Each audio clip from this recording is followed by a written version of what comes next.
ಮೂಡಾ ಹಗರಣದಲ್ಲಿ ಸಿಎಂಗೆ Lokayukta clean chit ಅನ್ನ ಕೊಟ್ಟಿದೆ. ಲೋಕಾಯುಕ್ತ ತನಿಖಾ ವರದಿ ಕೋರ್ಟ್ಗೆ ಸಲ್ಲಿಕೆಯಾಗಿದೆ.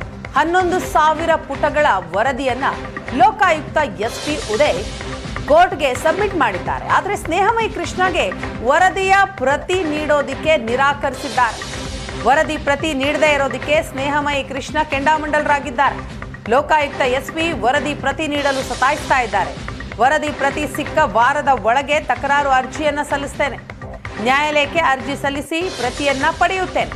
ವಕೀಲರ ಸಹಾಯ ಪಡೆದು ನಾನೇ ವಾದ ಮಾಡ್ತೇನೆ. ನನ್ನ ಆತ್ಮಸ್ಥೈರ್ಯ ಕುಗ್ಗಿಸೋದಿಕ್ಕೆ ಯಾರಿಂದಲೂ ಸಾಧ್ಯವಿಲ್ಲ ಅಂತ ಹೇಳ್ತಾರೆ ಸ್ನೇಹಮಯಿ ಕೃಷ್ಣ. ಆರೋಪಿಗಳ ಜೊತೆ ಶಾಮೀಲಾಗಿ ರಕ್ಷಣೆ ನೀಡ್ತಿದ್ದಾರೆ. ಫೋನ್ ಮಾಡಿದ್ರೂ ಎಸ್ಪಿ ಉತ್ತರ ಕೊಡ್ತಾ ಇಲ್ಲ. ದೂರುದಾರರಿಗೆ ಕಿರುಕುಳ ಕೊಡೋದೇ ಅವರ ಉದ್ದೇಶ ಅಂತ ಗರಂ ಆಗಿದ್ದಾರೆ ದೂರುದಾರ ಸ್ನೇಹಮಯಿ ಕೃಷ್ಣ.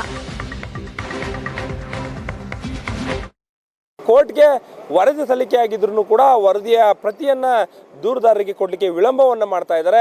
ಇದರ ವಿರುದ್ಧವಾಗಿ ಈಗ ದೂರುದಾರ ಸ್ನೇಹಮಯಿ ಕೃಷ್ಣ ಅವರು ತಿರುಗಿ ಬಿದ್ದಿರ್ತಕ್ಕಂಥದ್ದು. ಅವರು ನಮ್ಮ ಜೊತೆಗಿದ್ದಾರೆ, ಮಾತಾಡ್ಸೋಣ. ಏನು ಸರ್ ಈ ಡೆವಲಪ್ಮೆಂಟ್? ಸರ್ವಾಧಿಕಾರಿ ರೀತಿ ನಡ್ಕೊಳ್ತಾ ಇದ್ದಾರೆ. ಅವರು ದೂರುದಾರರ ಪ್ರತಿನಿಧಿಯಾಗಿ ಆ ದೂರಲ್ಲಿರ್ತಕ್ಕಂಥ ಅಂಶಗಳಿಗೆ ಸಂಬಂಧಪಟ್ಟಾಗೆ ನಿಷ್ಪಕ್ಷ ತನಿಖೆ ನಡೆಸಿ ಒಂದು ಸತ್ಯಾಂಶನ ಎತ್ತಿಡಿಯುವಂಥ ಕೆಲಸವನ್ನು ಮಾಡದೆ ಆರೋಪಗಳ ರಕ್ಷಣೆ ಮಾಡುವಂಥ ಕೆಲಸವನ್ನು ಪ್ರಾರಂಭದಲ್ಲೂ ಕೂಡ ಮಾಡ್ತಾರೆ. ಮಾನ್ಯ ನ್ಯಾಯಾಲಯದ ಆದೇಶದ ಪ್ರಕಾರ ಪ್ರಥಮ ವರ್ತಮಾನ ವರದಿ ಸಲ್ಲಿಸೋದಕ್ಕೆ ಅವರು ಸಾಕಷ್ಟು ತಮ್ಮ ನಾಟಕವನ್ನು ಆಡಿದರು. ಅದಾದ ನಂತರ ತನಿಖೆ ಹಲವಾರು ತಿಂಗಳು ನಡೆಸಿದ್ರು ಕೂಡ ಒಂದೇ ಒಂದು ಸಲ ನನ್ನನ್ನು ಕರೆದು ದೂರದಾರನನ್ನು ಕರೆದು ತನಿಖೆಗೆ ಸಂಬಂಧಪಟ್ಟ ಒಂದೇ ಒಂದು ವಿಚಾರದ ಬಗ್ಗೆ ಚರ್ಚೆನೂ ಕೂಡ ಮಾಡಿಲ್ಲ, ಒಂದು ದಾಖಲಾತಿ ಮಾಹಿತಿ ಕೇಳಿಲ್ಲ. ಆದರೆ ನಾನಾಗಿ ಖುದ್ದಾಗಿ ಸಾಕಷ್ಟು ಮಾಹಿತಿ ದಾಖಲೆಯನ್ನು ಕೊಟ್ಟಿದ್ರು ಕೂಡ ಯಾವುದೇ ಸಾಕ್ಷ್ಯಗಳಿಲ್ಲ ಅಂತೇಳಿ ಸುಳ್ಳು ವರದಿಯನ್ನು ಸಲ್ಲಿಸಿದ್ದಾರೆ. ಸೊ ಸುಳ್ಳು ವರದಿ ಮಾನ್ಯ ನ್ಯಾಯಾಲಯಕ್ಕೆ ಅಂತಿಮ ವರದಿ ಸಲ್ಲಿಸಿದ ನಂತರ ಅದರ ಪ್ರತಿಯನ್ನು ದೂರದಾರ ಕೊಡಬೇಕು ಅಂತೇಳಿ ಕಾನೂನು ಸ್ಪಷ್ಟವಾಗಿರುತ್ತೆ. ಸೊ ಈ ಸಂಬಂಧ ನಾನೇ ಪೊಲೀಸ್ ಮಹಾನಿರ್ದೇಶಕ ಮನವಿ ಪತ್ರವನ್ನು ಕೊಟ್ಟು ಅದ್ರ ಬಗ್ಗೆ ಸುತ್ತಲನ್ನು ಕೂಡ ಹೊಡಿಸ್ತೀನಿ.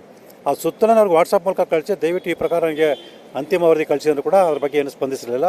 ಮತ್ತು ನ್ಯಾಯಾಲಯದಲ್ಲಿ ಅಂತಿಮ ವರದಿ ಸಲ್ಲಿಸೋ ಸಂದರ್ಭದಲ್ಲಿ ನಮ್ಮ ವಕೀಲರ ಒಂದು ಪ್ರತಿಯನ್ನು ಕೇಳಿದಾಗ ಕೂಡ ಇಲ್ಲ ಅದು ನನಗೆ ಅನ್ವಯ ಆಗಲ್ಲ ಅಂತೇಳಿ ಉಡಾಫೆ ಮಾತುಗಳನ್ನ ಆಡಿದ್ದಾರೆ.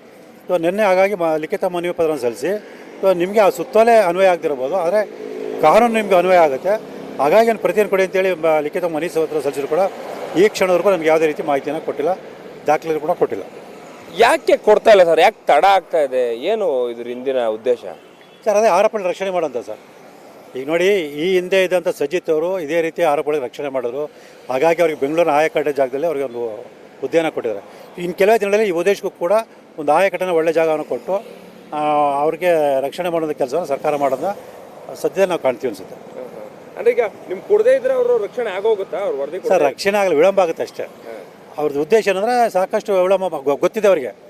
ಸೊ ಈ ಪ್ರಕರಣದ ಸತ್ಯಾಂಶ ಇದೆ, ಆದಷ್ಟು ಬೇಗ ಶಿಕ್ಷೆ ಆಗಿಬಿಡುತ್ತೆ ಅನ್ನೋ ಕಾರಣಕ್ಕೆ ಸಾಧ್ಯವಾದಷ್ಟು ವಿಳಂಬ ಮಾಡಬೇಕು, ಸ್ನೇಹಮೇಕ್ಷ ಮಾನಸಿಕವಾಗಿ ಕುಗ್ಗಬೇಕು. ಇಂಥ ಕೆಟ್ಟ ಆಲೋಚನೆ ಇಟ್ಕೊಂಡು ಕಾನೂನಿಗೆ ಮಾನ್ಯ ಉಚ್ಚ ನ್ಯಾಯಾಲಯದ ಆದೇಶಗಳಿಗೆ ವಿರುದ್ಧವಾಗಿ ನಡ್ಕೊಂಡು ಸರ್ವಾಧಿಕಾರಿತ ನಡ್ಕೊಳ್ತಾ ಇದ್ದಾರೆ. ಖಂಡಿತವಲ್ಲ ಸರ್. ಅವ್ರಿಗೆ ನನಗೆ ಕುಗ್ಗೋಷ್ಟು ಪ್ರಯತ್ನ ಪಟ್ಟಷ್ಟು ಹೇಗೆ ಸ್ಪ್ರಿಂಗ್ನ ಅಂಕೋದಷ್ಟು ಅದು ಬಲಗೊಳ್ಳುತ್ತೆ, ಅದೇ ರೀತಿ ನಾನು ಬಲಗೊಳ್ತಾ ಇದ್ದೀನಿ ಹೊರತು ಯಾವುದೇ ರೀತಿ ಕುಗ್ತಾ ಇಲ್ಲ. ಅಂದರೆ ಈಗಾಗಲೇ ಏನು ವರದಿ ಈಗ ನಿಮ್ಗೆ ಬಂದಂಥ ಒಂದು ನೋಟಿಸ್ ಏನಿತ್ತು, ನೋಟಿಸ್ ಆದ ನಂತರದಲ್ಲಿ ಎಲ್ಲ ಅವರು ಬೆಂಬಲಿಗರಾಗ್ಬೋದು ಮತ್ತು ಸಚಿವರುಗಳಾಗ್ಬೋದು ಸಿದ್ದರಾಮಯ್ಯನವ್ರ ಬಗ್ಗೆ ಹೊಗಳುವಂಥದ್ದು ಅವ್ರದ್ದೇನು ತಪ್ಪೇ ಇಲ್ಲ ಇದೆಲ್ಲವನ್ನು ಹೇಳ್ತಾ ಇದ್ದಾರೆ. ಕೋರ್ಟೇ ಆ ಥರದೊಂದು ತೀರ್ಮಾನ ಕೊಟ್ಟಿದೆ, ಆರಂಭದಿಂದನೂ ಅವ್ರದ್ದೇನು ತಪ್ಪಿರಲಿಲ್ಲ ಅಂತ ಹೇಳಕ್ಕೆ ಶುರು ಮಾಡಿದ್ದಾರೆ. ಸರ್ ತಪ್ಪಿರಲಿಲ್ಲ ಅಂದರೆ ಮಾನ್ಯ ಉಚ್ಚ ನ್ಯಾಯಾಲಯ 197 ಪುಟ ಸುದೀರ್ಘ ತೀರ್ಪನ್ನು ಕೊಟ್ಟು ಅಲ್ಲಿ ಯಾವ್ಯಾವ ಸಾಕ್ಷ್ಯಗಳಿದೆ, ಇದರ ಮೇಲೆ ಯಾವ ರೀತಿ ಆರೋಪ ಸಾಬೀತಾಗುತ್ತೆ, ಹೀಗಾಗಿ ತನಿಖೆ ನಡೆಸೋ ಅವಶ್ಯಕತೆ ಇದೆ ಅಂತೇಳಿ ಆದೇಶ ಮಾಡ್ತಿರಲಿಲ್ಲ. ಮತ್ತು ಮಾನ್ಯ ಜನಪ್ರತಿನಿಧಿ ವಿಶೇಷ ನ್ಯಾಯಾಲಯವು ಕೂಡ ನನ್ನ ಮಾಹಿತಿ ಮತ್ತು ದಾಖಲಾತಿಗಳನ್ನು ಆಧರಿಸಿ ಇಲ್ಲಿ ಆರೋಪ ಏನು ಮಾಡಿದೆ ಅದು ಮೇಲ್ನೋಟ ಕಂಡುಬರುತ್ತಾ ಸಾಕ್ಷ್ಯಗಳು ಇದೆ ಅನ್ನೋ ಕಾರಣಕ್ಕೆ ತನಿಖೆ ಮಾಡೋಕ್ಕೆ ಆದೇಶ ಮಾಡೋದು. ಹಾಗಾದರೆ ಆ ನ್ಯಾಯಾಲಯಗಳಿಗಿಂತ ಈ ಅಯೋಗ್ಯ ತನಿಖಾಧಿಕಾರಿ ಕೊಡೋ ವರದಿ ದೊಡ್ಡದಾದರೆ ಅದೇ ಅಂತಿಮನ, ಅದು ಸುಳ್ಳು ಅಂತ ಸಾಬೀತುಪಡಿಸಿ ನಾನು ಆರೋಪ ಮಾಡಿರೋದು ಸತ್ಯ ಅಂತೇಳಿ ಸಾಬೀತುಪಡಿಸಿ ಆರೋಪಿತ ಶಿಕ್ಷೆ ಕೊಡಿಸುವಂಥ ಎಲ್ಲ ಕಾನೂನು ಪ್ರಕ್ರಿಯೆಗಳನ್ನು ನಾನು ಮಾಡ್ತೀನಿ ಅಲ್ಲ. ಸೊ ಇದಿಷ್ಟು ದೂರದಾರ ಸ್ನೇಹಮಯಿ ಕೃಷ್ಣ ಅವರ ಮಾತಾಗಿರ್ತಕ್ಕಂಥದ್ದು. ಕ್ಯಾಮ್ರಾ ಪರ್ಸನ್ ನವೀನ್ ಜೊತೆ ಮಧು ಚಿನ್ಕುರುಳಿ, ಏಷ್ಯಾನೆಟ್ ಸುವರ್ಣ ನ್ಯೂಸ್, ಮೈಸೂರು.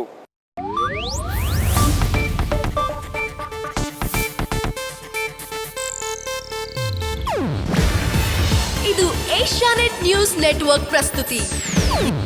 ನೀವು ನೋಡ್ತಿದ್ದೀರಾ ಏಷ್ಯಾನೆಟ್ ಸುವರ್ಣ ನ್ಯೂಸ್.